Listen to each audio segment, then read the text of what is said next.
अस्सलाम वालेकुम। मेरा नाम डॉक्टर हमाद मजीद है और मैं आज का जो टॉपिक जिस पे मैं बात करना चाहता हूँ वो है university industrial linkage. University industrial linkage को लेके बहुत से लोगों में बहुत सी गलतफहमियाँ भी हैं, खुशफहमियाँ भी हैं, शिकायतें भी हैं और इस तरह की काफ़ी चीज़ें हैं। तो मैंने सोचा कि उर्दू में एक छोटा सा इंट्रोडक्शन दे दूँ, यूनिवर्सिटी इंडस्ट्रियल लिंकेज है क्या, ये कैसे हो सकता है और इसके लिए हमें क्या क्या प्रॉब्लम्स आते हैं, इंडस्ट्री क्या चाहती है, यूनिवर्सिटियाँ क्या चाहती हैं और सब ओवरऑल क्या चाहते हैं, ये मतलब ये सब किस तरफ जा रहे हैं। यूनिवर्सिटी इंडस्ट्रियल लिंकेज सिर्फ पाकिस्तान में नहीं, पूरी वर्ल्ड में इसके ऊपर काम होता है और पूरी दुनिया में जितनी भी तरक्की हुई है साइंस में, टेक्नोलॉजी में, आईटी में, तो वो इस लिंकेज के बगैर पॉसिबल नहीं हो सकती थी।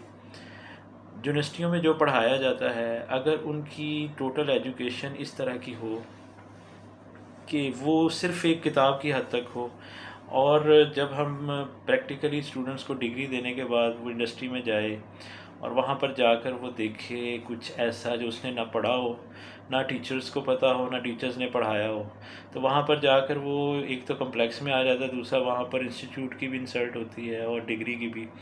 वहाँ पर जब वो देखता है कि अनपढ़ लोग उससे ज़्यादा जानते हैं, डिप्लोमा होल्डर लोग डिग्री होल्डर से ज़्यादा चीज़ों को समझते हैं, उनका विज़न कैसा है, तो इस तरह की हमारे एजुकेशन में इतनी चीज़ें बताई नहीं जाती।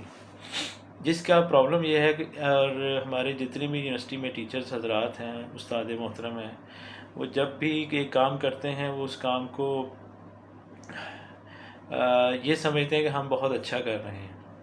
आप अच्छा कर रहे हैं, जितना उन्होंने पढ़ा उस हिसाब से तो अच्छा ही होता है, या किसी ने पोस्ट डॉक की वहाँ पे देखा काम तो अच्छा ही होगा। लेकिन प्रॉब्लम ये है कि हर वो चीज़ जो वो कर रहे हैं वो लाजमी नहीं है कि इंडस्ट्री की रिक्वायरमेंट हो, लोगों को उस तरह का काम चाहिए हो। तो हमें सबसे पहले तो ये देखना होता है इसमें कि हम जो भी पढ़ा रहे हैं, जो भी रिसर्च कर रहे हैं, जो भी काम कर रहे हैं, क्या उसका सोसाइटल इम्पेक्ट है, क्या लोगों को उसकी ज़रूरत है, क्या पाकिस्तान को उसकी ज़रूरत है। अगर आप पाकिस्तान में रिसर्च कर रहे हैं, अगर आप इंटरनेशनली कर रहे हैं, तो आपको ये चीज़ें बहुत आपके लिए मानी रखती हैं। हम लोग क्या करते हैं, हम जब भी रिसर्च करते हैं और हम कहते हैं कि इंडस्ट्री लिंकेज हो जाए, और कहते हैं एकेडेमिया वाले कि यूनिवर्सिटियों से जब प्रोफेसर इंडस्ट्री में जाते हैं तो हमें घास नहीं डालती इंडस्ट्री, हमें किसी तरह का भी प्रोटोकॉल नहीं दिया जाता, हमें कुछ नहीं बताते ये लोग और हमारी कोई हेल्प नहीं करते। काफ़ी टीचर्स को ये शिकायतें हैं। तो इसमें कसूर दोनों साइडों पे है, दोनों को एक दूसरे की समझ नहीं है। मैं जस्ट ये एक शॉर्ट वीडियो है, इसमें बहुत ज़्यादा डिटेल नहीं बता सकता। यूनिवर्सिटी इंडस्ट्रियल लिंकेज पे मैंने 3 दिन का एक कोर्स डेवलप किया है कि उसमें आप वर्कशॉप भी है और उसमें आप को ये चीज़ें सिखाई भी जाएंगी। अगर कोई यूनिवर्सिटी या कोई ऑर्गेनाइजेशन करना चाहे तो मैं वो कोर्स ऑफ़र कर सकता हूँ उनको। ऑब्वियसली पेड कोर्स है और इसके अलावा 1 दिन की वर्कशॉप भी हो सकती है इस पे, उसमें भी आप लोग काफ़ी ज़्यादा लर्निंग कर सकते हैं। मैं अपने बारे में थोड़ा सा बता दूं, मैं क्यों ऐसा कह रहा हूं कि मैं ये कोर्स करवा सकता हूं। क्योंकि मेरा 22 साल का इंडस्ट्री का एक्सपीरियंस है, एकेडेमिया का भी, रिसर्च का भी, और मैंने एमएससी के बाद से इंडस्ट्री में हूँ और दोबारा से एकेडेमिया में मुझे आए हुए तकरीबन 3 साल हो गए हैं। और इसके अलावा मैंने प्राइवेट अपना विज़िटिंग पे एक प्राइवेट और 3 पब्लिक सेक्टर यूनिवर्सिटीज़ में भी पढ़ाया हुआ है और इंडस्ट्री का अल्हम्दुलिल्लाह मेरा काफ़ी एक्सपीरियंस है। उसके अलावा सेल्स मार्केटिंग का एक्सपीरियंस है, इंपोर्ट एक्सपोर्ट का एक्सपीरियंस है और मैन्युफैक्चरिंग का, और इस तरह की काफ़ी ज़्यादा मल्टी किस्म के मेरे पास एक्सपीरियंसेस हैं। वो इंशाल्लाह ताला फिर कभी उस पर डिटेल से बताऊँगा। तो मैं जब आया था एकेडेमिया की तरफ तो मैंने इंडस्ट्री में ये देखा कि वहाँ पर जब भी हमारे यहाँ से कोई स्टूडेंट यूनिवर्सिटी से आते हैं, एक तो उनको आता जाता कुछ नहीं होता और जब भी वो वहाँ पे जाते हैं तो हमें सिखाना पड़ता है उनको तकरीबन 1-2 साल, और वो जब सीख जाते हैं तो तब वो इस काबिल होते हैं कि आउटपुट देना शुरू करें। फ़र्क अनपढ़ में और पढ़े लिखे में सिर्फ एक जो मेरे इतने सालों में मैंने देखा वो ये है कि पढ़ा लिखा बंदा अगर सीखना चाहे तो जल्दी चीज़ों को पिक कर लेता है, चीज़ों को अंडरस्टैंड कर लेता है और वो काफ़ी हद तक चीज़ों को बेहतरी की तरफ ले जाता है, लेकिन सीखने के बाद, उससे पहले नहीं। तो एक तो इंडस्ट्रियल लिंकेज का ना होने की वजह यह है कि यूनिवर्सिटी में जो पढ़ाया जा रहा है, जो पढ़ा जा रहा है, और जो इंडस्ट्री में एक्चुअल हो रहा है और जो यूनिवर्सिटी में पढ़ाया जा रहा है, दोनों में बहुत डिफरेंस है। यूनिवर्सिटियों में जो पढ़ाया जाना चाहिए वो कुछ और है, वो इंडस्ट्री की रिक्वायरमेंट के हिसाब से होता है। अब HEC ने भी और इंजीनियरिंग में भी ये चीज़ें हैं, आउटकम बेस्ड एजुकेशन का कंसेप्ट आ गया है, जिसमें आप स्टेक होल्डर्स को अपने साथ मिलाते हैं, स्टूडेंट्स का फीडबैक, उनके आपके जो एलुमनाई है उनका, फिर जो फ़ीस पे कर रहे हैं वो, फिर जो इन्वेस्टर्स हैं आपके यूनिवर्सिटी में या कहीं और, इस सब का बहुत रोल प्ले होता है, उनका फीडबैक वो किस तरह से है। इसके अलावा इससे काफ़ी बेहतरी आएगी, मुझे तो उम्मीद है। अब अल्लाह करे कि ये आउटकम बेस्ड एजुकेशन जो है वो यूनिवर्सिटियों में सही तरीके से अपनी जिस तरह से इसकी थीम है उसकी बेस पे ये हो जाए। ये ना हो कि जैसे बाकी चीज़ों में फेक डेटा है, इसमें भी ऐसे ही इंडस्ट्रियों का इनपुट डाल दिया जाए और एक्चुअली कुछ और हो, और इंडस्ट्री को पता भी ना हो कि उनके नाम पे क्या क्या चीज़ें यूनिवर्सिटियों में बताई जा रही हैं कि इंडस्ट्री की ये रिक्वायरमेंट है। अल्लाह करे ऐसा ना हो। अच्छा, हम आते हैं अपने टॉपिक की तरफ कि इस इंडस्ट्रियल लिंकेज के हवाले से। अब उसमें यह है कि जब यूनिवर्सिटीज़ वाले चाहते हैं कि इंडस्ट्री से लिंकेज हो, अब कोई HEC और पाकिस्तान साइंस फाउंडेशन, इस तरह की और भी बहुत सी ऑर्गेनाइजेशन जो फंडिंग देती हैं, बाहर की भी फंडिंग एजेंसीज हैं, पाकिस्तान से बाहर भी, उन सब की एक ही विश होती है कि आप इंडस्ट्रियल लिंकेज लें, इंडस्ट्री से लेटर लें। और यहाँ पर प्रोफेसर हज़रात जितने भी हैं, मेरे से भी माजरत के साथ, क्योंकि मैं इंडस्ट्री में रहा हूँ, तो मुझे काफ़ी लोगों ने इंडस्ट्री के दौरान भी टच किया और अब भी कि सर हमें कोई लेटर दे दें, हमने प्रोजेक्ट जमा करवाना है। तो ये तो सबसे देखें ना, आप काम ही जब एक स्टार्ट ही आपका गलत हो रहा हो तो उसमें फिर आप आगे क्या करेंगे। यानी कि आपको लेटर चाहिए, आपको ये नहीं चाहिए कि एक्चुअली हम इंडस्ट्री से लिंक करें। ठीक है, सबसे गलती तो हमारी ये है कि हम लेटर ढूंढते हैं, इसकी बजाय एक्चुअल इंडस्ट्री नहीं ढूंढते। और उसके बाद हम जब इंडस्ट्री के साथ लिंक करने के लिए जब हम लोग रिसर्च करते हैं, हमें आदत पड़ी हुई है यूनिवर्सिटियों में रिसर्च की, इम्पैक्ट फैक्टर देखा, पब्लिकेशन कर दी, HEC की भी रिक्वायरमेंट है जी, ये फ़लानी TTS के लिए ये रिक्वायरमेंट है, फुल प्रोफेसर के लिए ये है, एसोसिएट प्रोफेसर के लिए ये है। तो हम लोग सिर्फ पब्लिकेशन की दौड़ में लगे हुए हैं और हमने एक्चुअली कुछ करना नहीं है। तो इंडस्ट्री ऐसे नहीं चलती, उसको चाहिए आउटपुट, उसको 1+1 2 नहीं करना है, उसको 1+1 3 करना है, 5 करना है, 11 करना है। आप ये समझते हैं कि जनाब हम पब्लिकेशन कर लेंगे, अच्छा पेपर निकल आएगा। इंडस्ट्री को अच्छा पेपर नहीं चाहिए, उसको इस चीज़ से कोई गर्ज नहीं है कि आपने 700-800 इम्पैक्ट फैक्टर, आपका 1200 इम्पैक्ट फैक्टर है, आपकी जो साइटेशंस हैं वो 10,000 से ऊपर चली गई हैं। इस तरह की जो मतलब रिक्वायरमेंट्स हैं, ये पाकिस्तान की नहीं है। ठीक है, इसके अलावा मैं इसको ओवरऑल इसलिए मना नहीं कर रहा कि पाकिस्तान अभी बहुत पीछे है। जब ये बहुत तरक्की कर जाए ना, हम बहुत टेक्नोलॉजी में एडवांस हो जाए, तो तब ये चीज़ें चल जाती हैं। अभी पाकिस्तान को ज़रूरत है इस तरह के काम करने की जिसमें पाकिस्तान की इंडस्ट्री को फ़ायदा हो, पाकिस्तान के क्लाइमेट को फ़ायदा हो, और हमें उन चीज़ों की ज़रूरत हो। हमने जब रिसर्च करनी होती है तो हमारी सबसे पहला फ़ोकस ये होना चाहिए कि हम इस तरह की चीज़ें बनाएं जो पाकिस्तान में इंडिजिनस रिसोर्स से बन जाएं। रिसर्च का पहला फ़ोकस हमारा ये होना चाहिए। उसके बाद हम कम से कम चीज़ें इंपोर्ट करें और हमारी कोशिश हो कि हम बाहर से चीज़ें को कम इंपोर्ट करें। इंडिजिनस रिसोर्स, मशीनरी और जितना मैक्सिमम अपने आप को यूटिलाइज़ कर सकें इंडिजिनस रिसोर्स से, उससे हम रिसर्च करें। और उसके बाद हमारी ये कोशिश होनी चाहिए कि हम यहाँ पर जो रिसर्च करें वो उसका रियल बेनिफिट हो, ना कि जस्ट एक पब्लिकेशन। देखिए पब्लिकेशन के लिए डेटा क्या है, आप एक सबस्टेट चेंज करें, आप जब करेक्टराइजेशन करते हैं किसी चीज़ की, डेटा तो नया बन जाता है। इस तरह से आप इंजाइम या कोई इस तरह की बायोलॉजी का रिसर्च करते हैं तो उसमें भी 1 मिनट में डेटा आपको थोड़ी सी रीडिंग चेंज एक करें, एक पैरामीटर चेंज करें, pH चेंज करें, कुछ और भी, आपको जितना मर्जी डाटा मिल जाए। तो पब्लिकेशन के लिए सिर्फ डाटा चाहिए, और इंडस्ट्री को डाटा नहीं चाहिए, उसको काम चाहिए। जब हम काम करके देते हैं तो क्यों नहीं वो आपसे लिंक करेंगे। अब मैं बहुत सी इंडस्ट्रीज़ में रहा हूँ, वहाँ पर अगर आप काम नहीं करते तो आपको वैसे ही निकाल देते हैं। और अनफॉर्चुनेटली हमारे एकेडेमिया में ये चीज़ नहीं है। चाहे प्रोफेसर अच्छा है या नहीं अच्छा, और उसने कोई आउटपुट दी है कि नहीं अपने 15-20 साल के कैरियर में, लेकिन वो बैठा हुआ है, सिक्योर है, उसको कोई हिला नहीं सकता, उसको कोई कुछ कह नहीं सकता। ये हमारा एक बहुत बड़ा अलमिया है। इंडस्ट्री में अगर आप आउटपुट नहीं देते, वो चैलेंजिंग जॉब है, डेली पेटेंट का काम हो रहा होता है वहाँ पे। जिसे हम पेटेंट कहते हैं ना, इस प्रोफेसर के 4 पेटेंट है, 10 पेटेंट है। इंडस्ट्री में अगर किसी ने 10 साल लगाए हैं ना, तो उसके समझे 10,000 पेटेंट है, लेकिन वो पब्लिश नहीं होते। वो उसके लिए कोई इतना इंफ्रास्ट्रक्चर नहीं है कि वहाँ पर वो पब्लिकेशन करवाई जाए। जिस बंदे ने 1 साल इंडस्ट्री में लगा लिया है, वो अगर 10 साल किताबें पढ़ता है ना, तो उससे वो 1 साल का एक्सपीरियंस ज़्यादा अच्छा है, अगर हम इस चीज़ की अहमियत को समझें। उस बंदे का विजन ही डिफरेंट होता है जिसने इंडस्ट्री में टाइम गुजारा होता है। और ये मैं बात इसलिए कर रहा हूँ, मैंने इंडस्ट्री में टाइम गुजारा है, मैंने देखा, मुझे फ़र्क नज़र आया है, तो मैं बात कर रहा हूँ।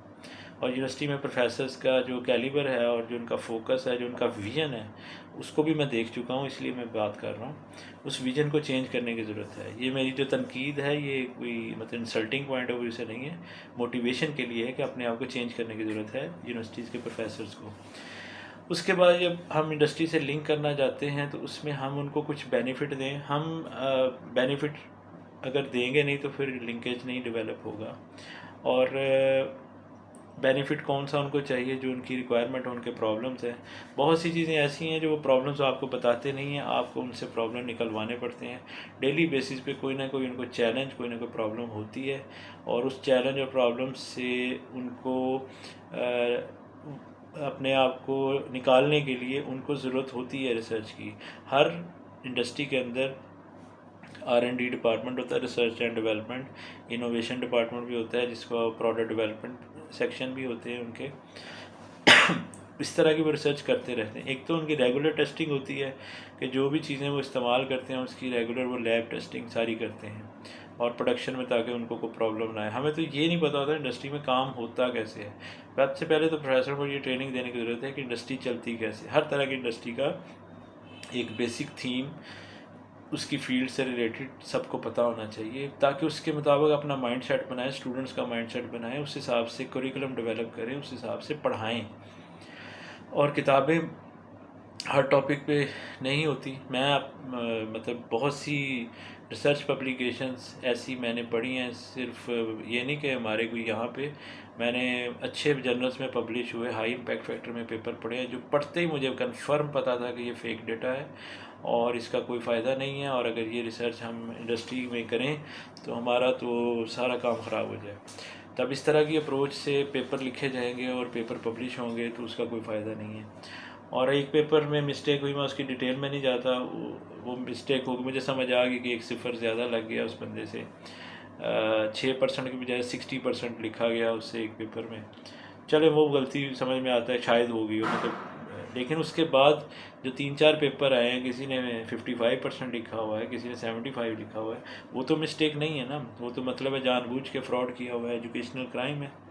हम लोग कहते हैं कि हमारा पेपर में बस नाम डाल जाए और हम काम ना करें, और डेटा भी जैसा मर्जी हो, कोई फ़र्क नहीं पड़ता।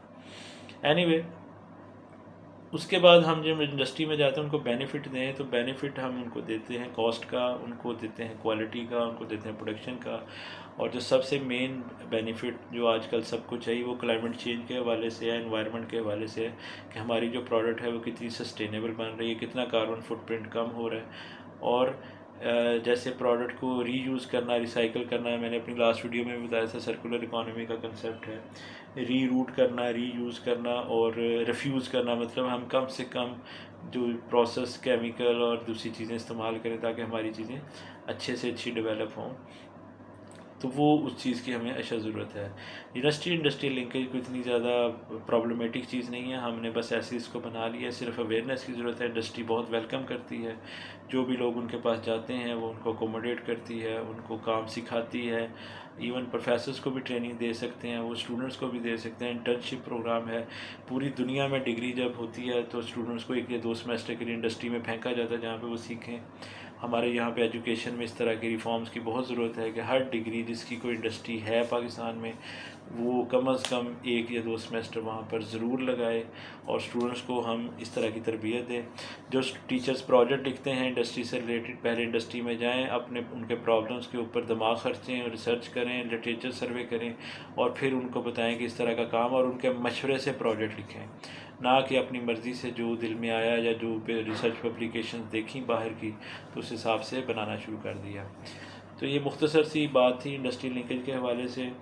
उम्मीद है कि आप लोगों को समझ आ गई होगी। बाकी भी अगर आप कोई भी इंडस्ट्री लिंकेज के हवाले से किसी का कोई क्वेश्चन हो, कैसे डेवलप किया जाए, किसी खास स्पेसिफिक इंडस्ट्री के पॉइंट ऑफ व्यू से, फॉर एग्जाम्पल आप टेक्सटाइल का पूछते हैं, पेंट का पूछते हैं, आप ऑटोमोटिव इंडस्ट्री का पूछते हैं, आप इलेक्ट्रिक व्हीकल्स का पूछते हैं, आप एनर्जी की या सर्विसेज इंडस्ट्रीज़ का, जैसे हम किसी सर्विस वगैरह देनी है, इंडस्ट्री होती कैसे है, एंटरप्रेन्योरशिप क्या होती है, और हम बिज़नेस कैसे कर सकते हैं, बिज़नेस के प्रोटोकॉल्स क्या है। तो इस तरह की कोई भी चीज़ किसी के माइंड में हो तो वो बेशक कमेंट कर सकता है, या वीडियो शेयर करें ताकि बहुत ज़्यादा से ज़्यादा लोगों को इसके बारे में अवेयरनेस हो। इसके अलावा हम जितने भी यहाँ पर काम करते हैं यूनिवर्सिटीज़ में, हमें ज़्यादा से ज़्यादा इंडस्ट्रियल प्रोडक्ट लेने चाहिए, इंडस्ट्री को बेनिफिट देना चाहिए, उससे हमारा भी बेनिफिट है, पाकिस्तान तरक्की करेगा। तो जब पाकिस्तान तरक्की करेगा तो सब ग्रो करेंगे, तो सबका फ़ायदा है। अकेले इंडिविजुअली एक सेक्टर कभी भी ग्रो नहीं कर सकता जब तक उसके साथ जितने बाकी सेक्टर्स अटैच है वो अपने आप को मज़ीद बेहतरी की तरफ ना लेके जाएं। तो हम पैसा बनाना, इंडस्ट्री को पैसा कमा के देना, और इस तरह की जितनी भी हमारे फोकस हैं, जब तक नहीं होंगे तब तक हम नहीं करने कुछ नहीं कर सकते। और एक डिपार्टमेंट और इस तरह के बिज़नेस इंक्यूबेशन सेंटर यूनिवर्सिटीज़ में काफ़ी बने हुए HEC ने किया, लेकिन वो भी किसी काम के नहीं हैं। कोई चंद यूनिवर्सिटीज़ में मैंने देखा है बड़ा अच्छा आउटपुट निकल रहा है, वरना बाकी यूनिवर्सिटीज़ में कोई स्कॉलरशिप शेयरिंग की इन्फॉर्मेशन दे दी या हमने कोई ऐसी बात कर दी, इनकरेज नहीं करते हम इस चीज़ को बहुत ज़्यादा। तो ये और एक या इस तरह का जो बिज़नेस इंक्यूबेशन सेंटर है, इस तरह के जितने भी डिपार्टमेंट्स हैं, इसमें इंडस्ट्री के लोगों को जॉब देनी चाहिए, ना कि ये यूनिवर्सिटी का प्रोफेसर ही डायरेक्टर और एक या इस तरह के डेजिग्नेशन में बैठा हो। ये हम सबसे बड़ी मिस्टेक करते हैं कि जब हम इंडस्ट्री से लिंक करना है तो इंडस्ट्री के बंदे को जॉब ही नहीं देते। मैंने खुद यूनिवर्सिटीज़ में 1-2 में अप्लाई किया, और एक में और बिज़नेस इंक्यूबेशन सेंटर में मुझे इंटरव्यू की कॉल तक नहीं आई। यहीं से आप अंदाज़ा लगा लें कि इतना बड़ा CV लगाया 22 साल के एक्सपीरियंस का, तो मुझे भी कॉल नहीं आई। तो यूनिवर्सिटीज़ की प्रायोरिटी तो आप खुद देख सकते हैं कि क्या है, कि right job for right person इनको इस चीज़ में नहीं है। अभी खैर मैं यूनिवर्सिटी में पढ़ा रहा हूँ, कोई मसला नहीं है मुझे, मैं तो सिर्फ आपसे एक्सपीरियंस शेयर कर रहा हूँ कि हमारा विजन ये है कि हम इंटरव्यू की कॉल तक भी नहीं करते ऐसे बंदे को जिसके पास इंडस्ट्री का एक्सपीरियंस होता है। इसके अलावा हमारे पास बेसिक रिसर्च भी चाहिए, वो भी चीज़ें वक्त के साथ साथ चलती रहती हैं, लेकिन जो इंडस्ट्रियल लिंकेज के हवाले से हमारी जो रिसर्च है उस पर भी हमारा फोकस जो है वो बहुत ज़्यादा होना चाहिए। ठीक है जी, फिर मिलते हैं किसी नई वीडियो के साथ। अल्लाह हाफिज़।